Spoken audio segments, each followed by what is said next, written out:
Hey, Stoney here with another game of Mechabellum. If you're looking for a game with a ton of tanks that's going all the way around the board, this is the game for you. Let's go. Alright, at the bottom here, I am playing as a fortified specialist with sledges and fangs, and my opponent, the Gloomy, is playing as Farseer spec with Stormcallers and Arclights. So instead of waiting for my tanks to die from the Stormcallers by playing standard, I've decided, you know what, let's go all the way to the line here. So this is as far as I'm going to get to in round 1.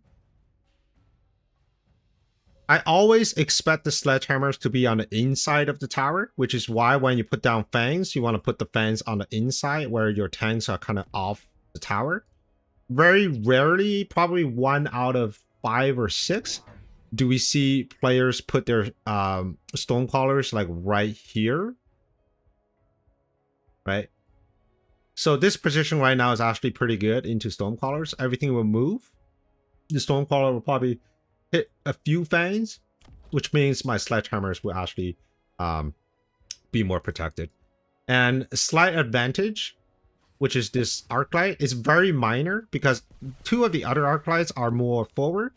This Arclight is slightly back. So what that means is that the Stormcaller fire is going to divide a little bit because one, I'm going to kill this Arclight first.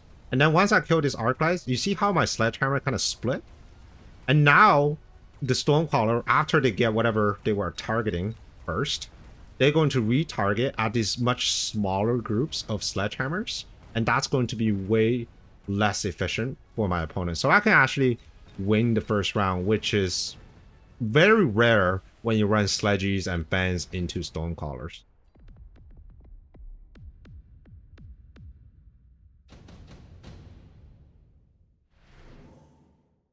Alright.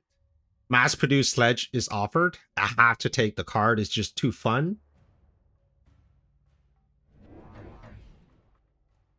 But the idea is the same. You take mass sledges, and or if you don't, round 2 is the same deployment. You buy 2 more sledges and you put them in the flank. I love the mid-flanking position. It allows you to have chaff clear coverage pretty much up and down the flank. So later on, depends on where your opponents are going to put his units. You can put crawlers, ballers, you can put more sledges down, right? It's really up to you. My opponent is adding in the Scorpion. And so far, everything he's doing is by the book, right? You're going to fan sledge. Stormcallers are excellent against both already. Scorpion absolutely eats up sledgehammers, especially when they're unleveled. We have chaff clear. I mean, we're missing AA, but right now there's no air unit. So, like, if you were to judge the board from both sides, I think red player gets 10 out of 10. And my board is like, I don't know, 4 out of 10. Because all my units are being countered by all of his units. That's one way to look at it, right? If this is a standard board, so for example, if my 2 sledgehammers are not on a flank, but instead they're down here somewhere, like let's say we have like a big line of sledgy, like a tank line, 100% my opponent will slap the crap out of me this round. No questions asked. Because my sledgehammers are on the flank, things are looking a little different. He'll still win this round because, you know, Scorpion OP. But it's just not as clean.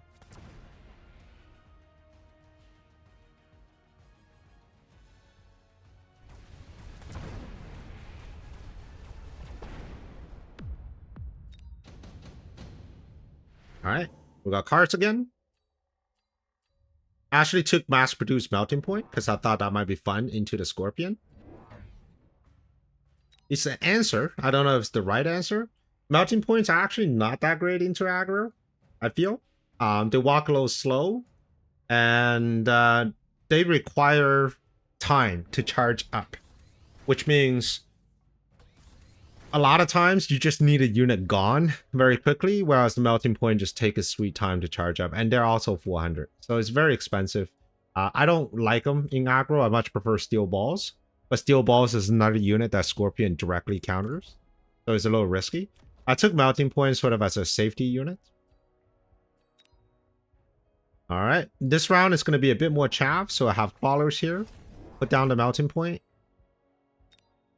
Very costly. I had to unlock this. And now looking back at this game is really just a waste of money.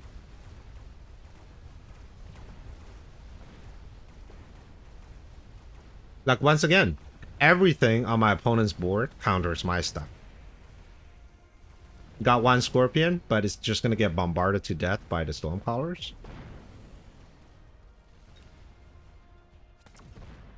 Okay. So far, things are looking a little grim.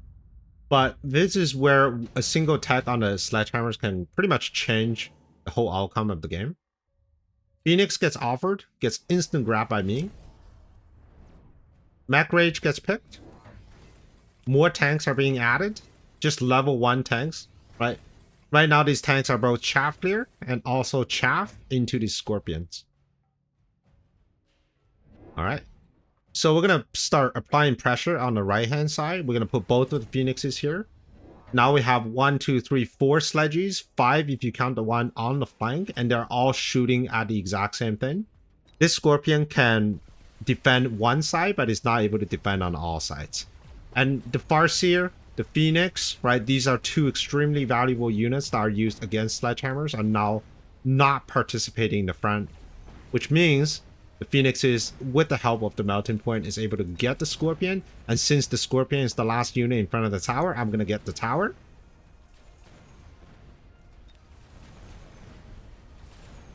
Phoenix gets in. Still not going to win this round because of the other tower, but things are definitely turning around here. We noticed the weakness on this side, and now we can just replicate on the other side as well.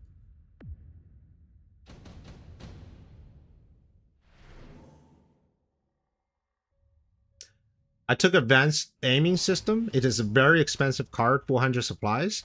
But I know for the next few rounds, it's just going to be Sledgehammers and chaff every single round until the next unit drop. And I hope in the next unit drop, I already get a boat or more Phoenixes. Probably not Phoenixes because we already had that from the drop. Or Marksman, right? Something that can shoot far and that can deal high single unit damage. So I can take care of things like the Scorpion. And also because I have a bit of money, I had to take a loan because I know I'll do chaff round next round. I really need to answer these level 2 Stormcallers. Level 1, I'll let them have it. Level 2, anti-missile devices start to gain value. Because every missile that lands is a huge hit on your Sledgehammer. Okay. We'll get, on one side, it's probably happening exactly like it did last round. The only difference is now on the other side, because we have the distraction crawler at the front and also more Sledges, we're also going to get his other tower, which means this Scorpion here is now useless.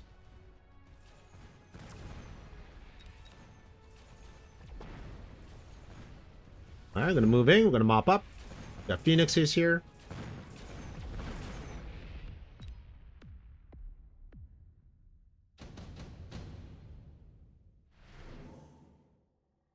Okay, we've got unit drop, Marksman, great card. I'm gonna put 3 Marksmen on the other side, and now my board is complete. Right now, from this point on, we're at round 6. From this point on, it's going to be more Sledges and more chaff while leveling up your Marksman. At some point, if my opponent decides to take AA, I might start sell out the Phoenixes if they're not high enough levels. Because high level Phoenixes can survive AA Barrage quite well. But if they're stuck on like level 3, then I might consider selling it and just substitute them for more Marksmen. So that's pretty much the game plan. So this game, this round, more Sledges here, more Sledges on the side, more Sledges on the top, right? Just 3 more Sledges. And it's going to be another 3 more Sledges or chaff every single round. And I believe I also, no, I didn't have additional deployment yet, but I really do want to take one of them. Now, if you're looking at this board, just from a pure unit point of view, right? We have Sledgehammers, Marksmen, Phoenix, running into Scorpions, Stonecallers, lots of Fangs, Fortresses. On paper, it doesn't matter where you read this information. They're going to tell you that the red player has the better board. No questions asked, right?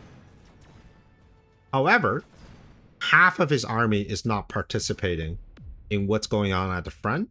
And the moment I get tower, whatever is remaining of that half of the army becomes garbage, because I have units that move fast and I have units that shoot far.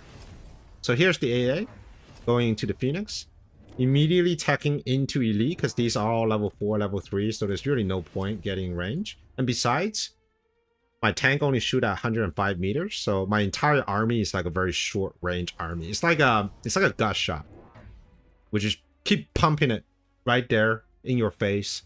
We don't care about range warfare.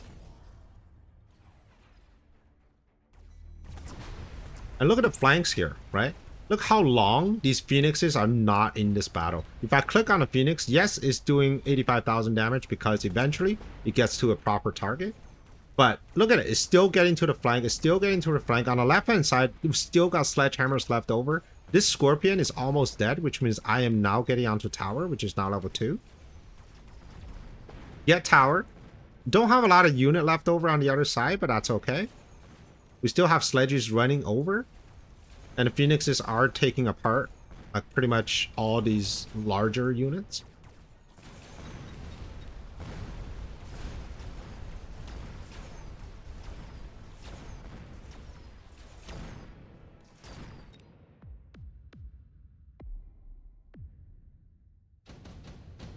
Right. Now, if you're playing the Reds board, I mean, what would you do? Wasp, probably? Because I have very little anti-air. So Wasp in this round could actually draw quite a lot of shots from my heavy hitters. I started to add more marksmen because I was afraid that he's just going to go straight up, getting more fortresses with AA on this side. Instead, it's just going to be Vulcan with range. He really wants to get rid of my units. I think I took loose at some point. I can't remember if it was this round or last round. Loose was effective because the only chaff clear he had before the Vulcans were Arclights, and Arclights suffer a lot into loose, and so do the Scorpions. Anything with splash, essentially, suffer a lot into loose. Vulcan is helping out, but again, getting stuck on the sledgehammers. Everybody going to the sledgehammers and not at the tower. Like, just look at this side here. Right in this box here. Nothing. There's nothing that's stopping my Phoenix and Sledges from shooting at this tower. On the other side, nothing. Where are these units? Well, a lot of them move over. A lot of chaff move over to the sledgehammers.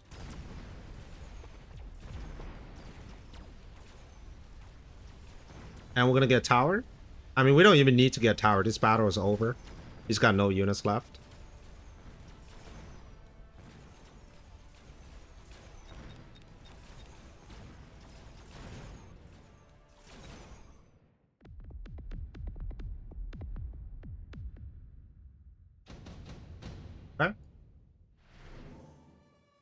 Triple Wasp is being offered, and we both took Triple Wasp, and I knew very clearly that I had a severe weakness in AA.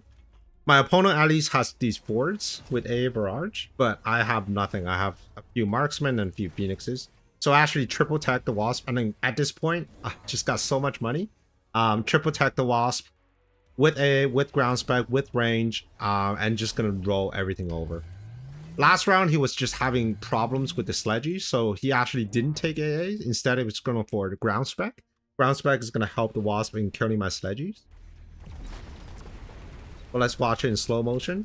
One thing to kind of pay attention to is just, again, how long my sledges are holding them back. And this time is a lot better because of this Wasp. They actually have a tremendous amount of damage output. But at this point, my marksmen are super scaled. I have A on this Wasp, he doesn't, and yeah, and that's gonna be good. So the lesson learned here is: 1, you don't need to have big units to win. 2, you don't need to have range to win. I mean, a lot of times, you know, range is almost always the first tech to take whenever people tech, you know, stuff like that. But when your armies are moving fast and you're just kind of moving into the units, you don't need range. I never took range on a Phoenix because it was never in any real danger. I took range on a marksman because there was a delay in target switching. So earlier on, I was watching the board on the left-hand side, and I noticed that after the marksman killed a fortress, it needs to walk and then start shooting at a scorpion. I didn't like that. So I just took the range so that I just stand where it is and shoot. So that's lesson number 1. You don't need to take range. Lesson number 2, you don't need big units. This is just sledges, marksman, phoenix, wasp. Small units, they're more nimble, but I think the real reason I like to use these smaller units is that they're actually harder to kill.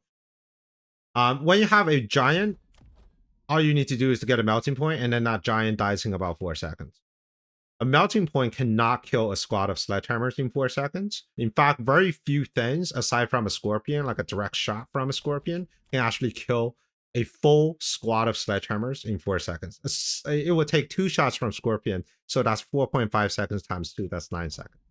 And that's what allowed my army to really distract everything here in my box here. They were distracted by the flank. So what that really means is the army at the front consists of 3 forts, 2 fans, scorpions at the front, and the arclights. We're missing like all these units in the back. Anyways, if you're not jumping back into the game right away, I highly recommend this video. Check it out, and I'll see you on the next one. Prepare your tactics. Mechabellum's calling. Deploy your fortress. The battlefield's alive with swarms.